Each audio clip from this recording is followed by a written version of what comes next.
Hello, I'm Kate Ross, and today I'll be presenting an overview of underlying similarities between psychedelic and schizophrenic hallucinations.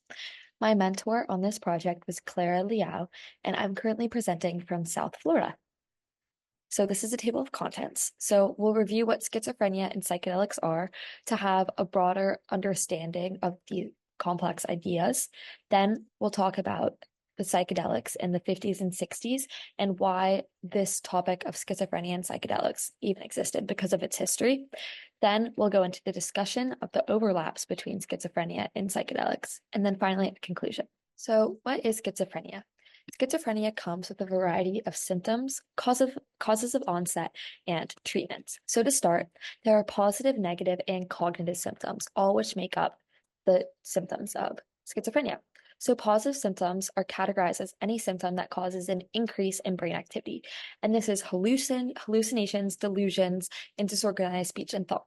Then negative symptoms is when the opposite occurs. And this can be a blunted affect, alogia when one speaks less or in a fewer amount of words, and avolition, which is the inability to engage in purposeful behaviors. Then cognitive symptoms are a little bit different, but they cause a decrease in processing speed and attention deficits, along with other symptoms. So there are many different causes of onset for schizophrenia, all of which have not been certainly proved. However, there is a serotonergic and a glutamate hypotheses that seem very prominent as of right now.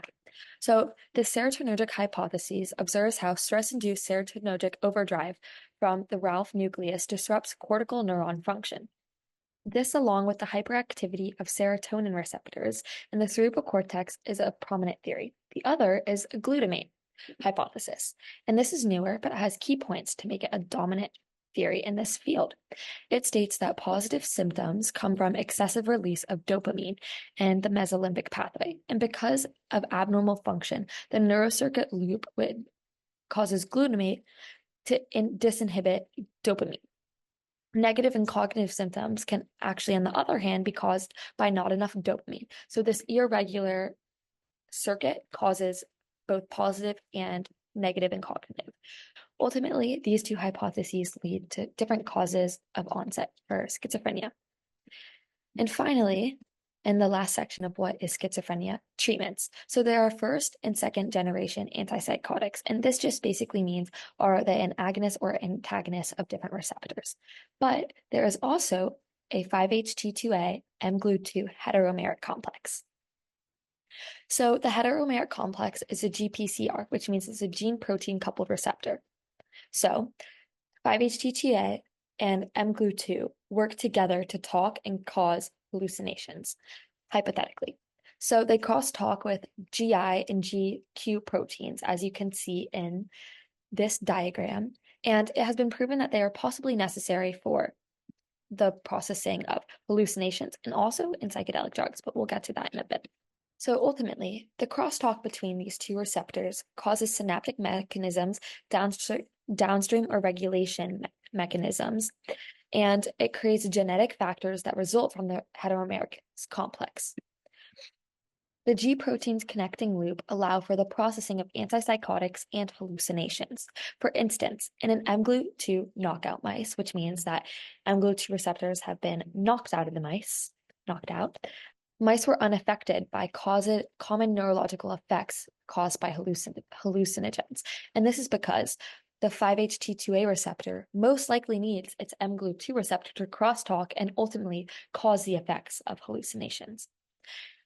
Additionally, mGlu2 activation causes a higher probability of 5-HT2A agonists, such as serotonergic hallucinogens, to find a receptor, and this causes hallucinogenic effects, indicating that this complex is necessary for the processing of hallucinations. Next, what are psychedelics? So there are different types of psychedelics, and these can be phenethylamine, tryptamine, and ergotamine. And we'll be talking about tryptamine in these cases, such as LSD and psilocybin. So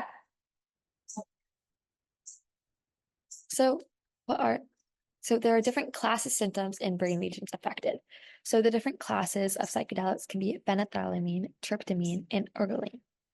And the symptoms that can occur from taking a psychedelic or inducing one can be altered mood, cognitive delay, and most importantly for this study, hallucinations.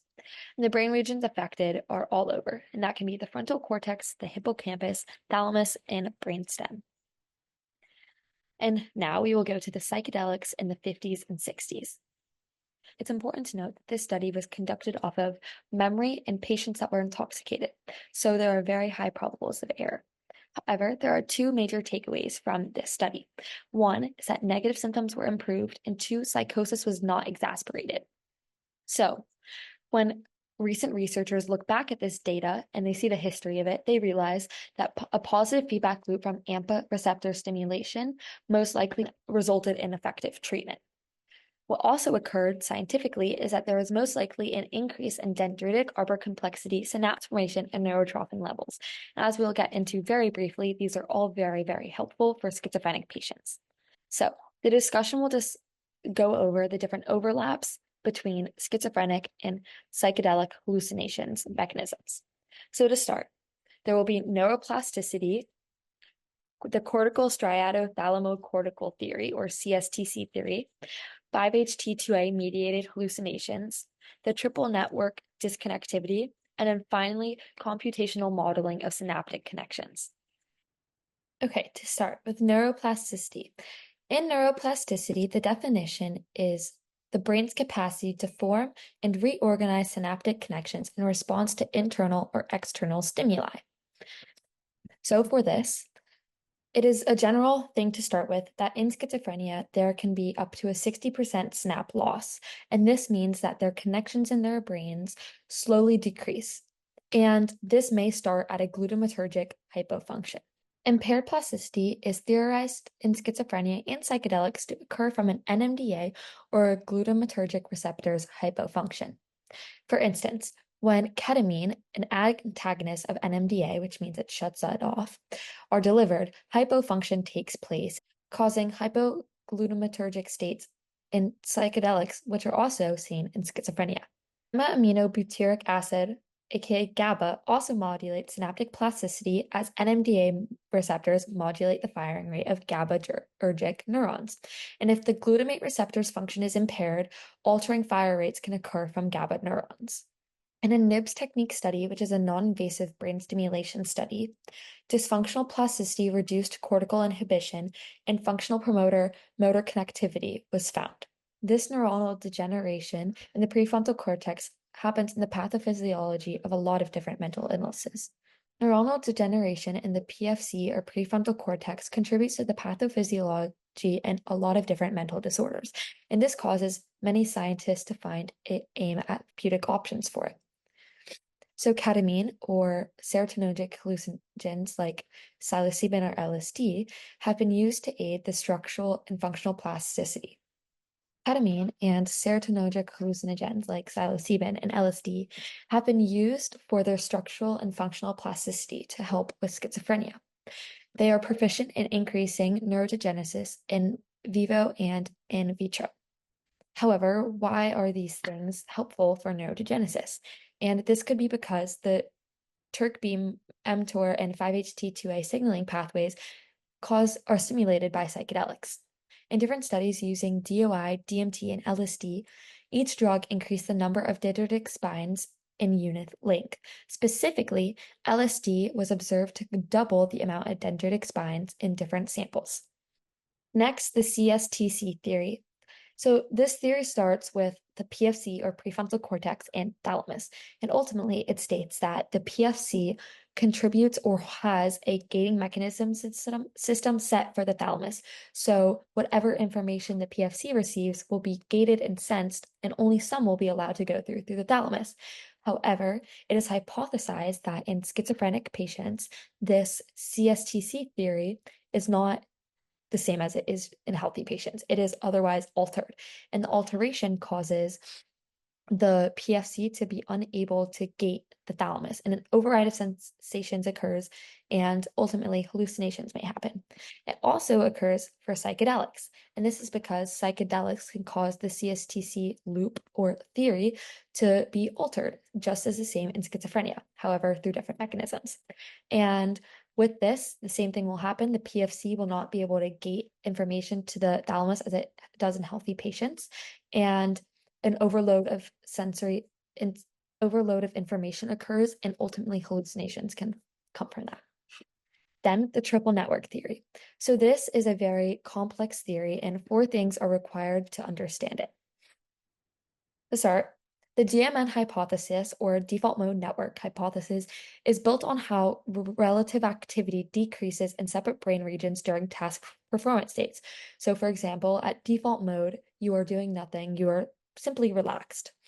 The connectivity then is hypothesized to occur in the DMN and was studied through different bold studies. And the connection is how the DMN is able to work. Then genetic underpinnings. Then the genetic underpinnings. The DMN has a high heritability factor of roughly 0.424, and this heritability alludes to the idea that DMN can occur in patients that are likely to develop schizophrenia, or phenotypes or endophenotypes. And finally, how TPN is involved. So DMN is a task negative network, meaning that when one is in a DMN, it is relaxed. They are relaxed. However, while the TPN task induced However, the TPN is quite the opposite, as it is associated with externally oriented attention. These two networks have a very strong inverse correlation. So when one network is on, the other is off, and vice versa. However, in schizophrenic patients and under psychedelic usage, this DMN and TPN inverse correlation is altered, and there can be an override, and possibly that's why some hallucinations occur. In schizophrenia specifically, it's hypothesized that abnormal function of the DMN can cause and be possible insights into the pathophysiology of the neuropsychiatric illness. In psychedelics, however, the DMN is thought to have components that create downstream therapeutic effects. Psychedelics are believed to disrupt the DMN because of the intense cognitive experience and hyper-awareness that occurs, allowing one to not be able to be in that full DMN versus TPN. Next, synaptic connections role in the neuropharmacology of hallucinations seen by computational modeling. So to start, it's an information processing's role in hallucinations seen by a computer, and it is done by adding weights and prior weights to figure out what the outcome will be. So psychedelic and schizophrenic hallucinations occur from increasing prior weights from reliability, and the prior overweight is excessive AMPA signaling in absence of NMDA impairment. But what does that mean? Bayesian models are a specific type of computational modeling that focuses on how the brain learns internal and hierarchical models to represent the instrumental structure of the world. These new inputs can be expectations, memories, and more. The Bayesian model's premise rests on the fact that abnormal synaptic connectivity can possibly cause a false inference from incorrect weighting of sensory evidence and previous beliefs, and that is ultimately what schizophrenic and psychedelic hallucinations are seen to occur from in this computational modeling. And finally, the conclusion. So what can be taken from the results found in this review? Well, first, I went over many different hypotheses that have been discussed regarding hallucinogenic use mechanisms to relevant therapeutic applications that can potentially apply to schizophrenic symptoms. Also, it's needed to note that further research is needed for verification of all of these theories. And finally, here we prove that hallucinogens are heavily associated with schizophrenia in both mechanisms and behavioral subjective effects. Thank you.